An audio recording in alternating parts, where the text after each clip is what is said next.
এই যে ধরেন চীন আমাদের একটা প্রস্তাব দিয়েছে না করিডোর করার জন্য, এটা কিন্তু বিরাট একটা বিষয়, আমরা কিন্তু বলি নাই, তারা আগ্রহ প্রকাশ করেছে।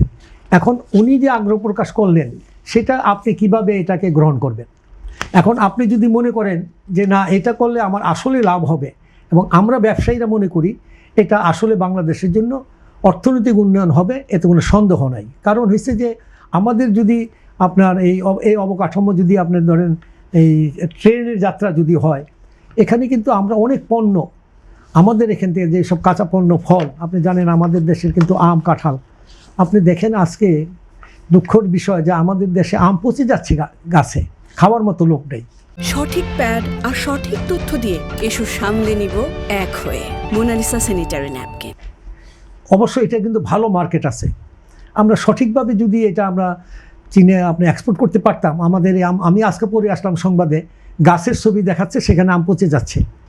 কেন? আমাদের এখানে পরিকল্পনা ভুল আছে। এই যে গাছে আম পচে যাচ্ছে, এটার ব্যাপারে কৃষি মন্ত্রণালয়ের কিছু দায়িত্ব ছিল। দেখেন আমাদের এখানে আমগুলো এরকমভাবে চাষ করা হয়েছে, সবগুলো একবারে নামবে একই সিজনে। আমি যদি কিছু গাছের আম 2 মাস পরে নামাতাম, তাহলে কি আমগুলো পচতো? তো আমাদের এই টেকনোলজি, এই জন্যই বলি যে চাইনিজ টেকনোলজি লাগবে।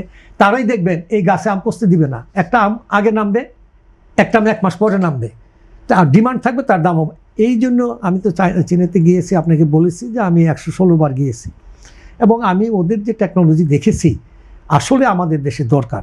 এবং আপনি সবচেয়ে আগে যে জিনিসটা আমি বলি, আমাদের যে কী বলে স্কিল লেবার, এটা কিন্তু বাংলাদেশে নাই। এখন আমি জানি না এই যে ভদ্রলোক টেক্সটাইল মিলটা করবেন, উনি কি বাংলাদেশে ওনার মতো ওই দেশের মতো আপনার স্কিল লেবার পাবেন টেক্সটাইল মিলে? তো এগুলো আমাদের বানাইতে হবে। এখনই এই যে ভদ্রলোক বলছে যে আমি মিলটা করব, তার এই স্পিনিংয়ের জন্য আমাদের নিজস্ব বর্তমানে যেটা আছে এটা দিয়ে উনি চালাতে পারবে না।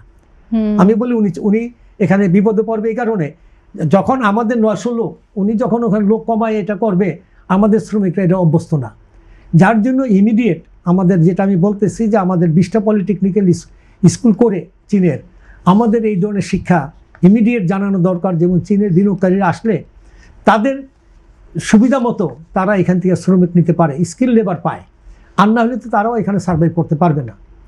যার জন্য আমি বলবো যে আপনি যেটা বলছেন অর্থনীতি উন্নতি করার জন্য চীনের সঙ্গে আপনি যদি যেতে চান, আপনি লস হবে না, আপনি বরঞ্চ উন্নতি লাভ হবে দেশের।